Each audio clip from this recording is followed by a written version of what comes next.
समझदार वही जो बीती बातों को भूलकर आगे बढ़ जाए। जेठानी जी, आपसे कितनी बार कहा है कि मेरे काम में टांग मत अड़ाया कीजिए। मैं जानती हूँ आप इस घर की बड़ी बहू हैं, लेकिन मैं भी इस घर की छोटी बहू हूँ। मुझे समझ है कि घर कैसे संभालते हैं। सुभद्रा ने अपनी जेठानी लता को सुनाते हुए कहा। सुभद्रा, सुबह सुबह क्यों गुस्सा कर रही हो? ऐसा भी क्या कह दिया बड़ी बहू ने जो तुम उसे सुना रही हो? वो बेचारी तो तुम्हारी मदद ही कर रही है ना। तुम शहर में रहती हो तो तुम्हें क्या पता कि कौन सा सामान कहाँ पर रखा है। सास ने समझाते हुए कहा।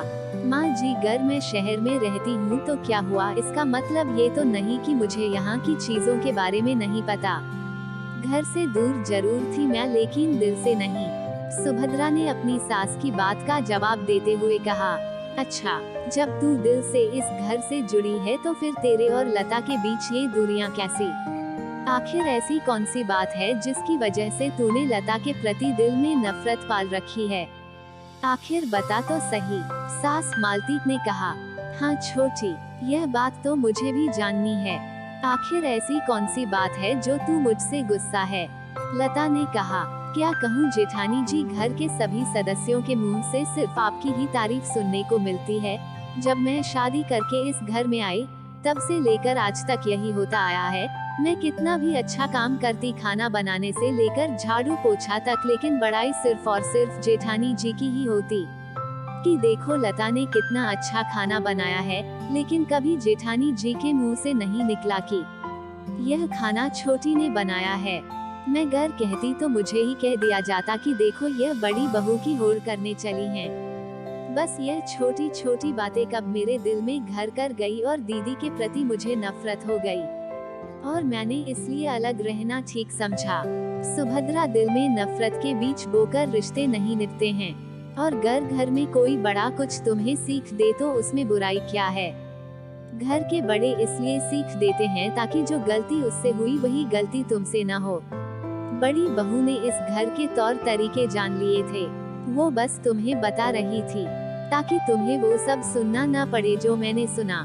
क्योंकि जब लता इस घर में बहू बनकर आई तो उसे कौन सा इस घर के सदस्यों के पसंद नापसंद, तौर तरीकों के बारे में पता था।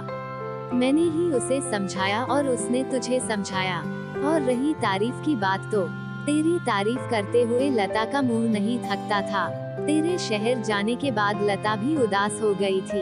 उसने सदा तुझे छोटी बहन की तरह प्यार किया है, बस कभी वह कह नहीं पाई। अब तू भी इस नफरत को दिल से निकाल दे।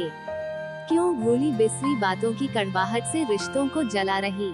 समझदार इंसान वही है जो बीती बातों को भूलकर आगे बढ़ जाए। सास ने सुभद्रा को समझाते हुए कहा। उधर लता की आंखों से आंसू बह रहे थे, छोटी के मन में अपने प्रति नफरत देखकर। सुभद्रा ने सास की बातों पर गौर किया और कहा, आप ठीक कहती हो माँ जी।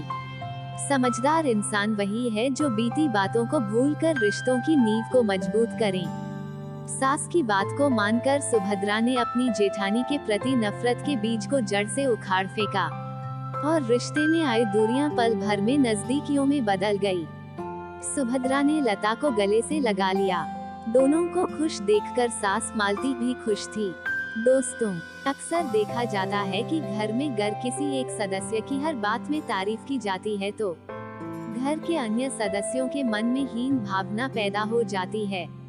लेकिन हम मन में हीन भावना तो पाल लेते हैं, लेकिन यह भूल जाते हैं कि उस व्यक्ति ने स्वयं को इस तारीफ के लिए योग्य बनाने के लिए क्या क्या सहा होगा। एक बार सोचना जरूर। अगर आप लोग मेरी बात से सहमत हैं तो कृपया मेरी कहानी पर अपनी प्यारी प्यारी प्रतिक्रियाएं दें, लाइक करें और साथ में चैनल को सब्सक्राइब भी।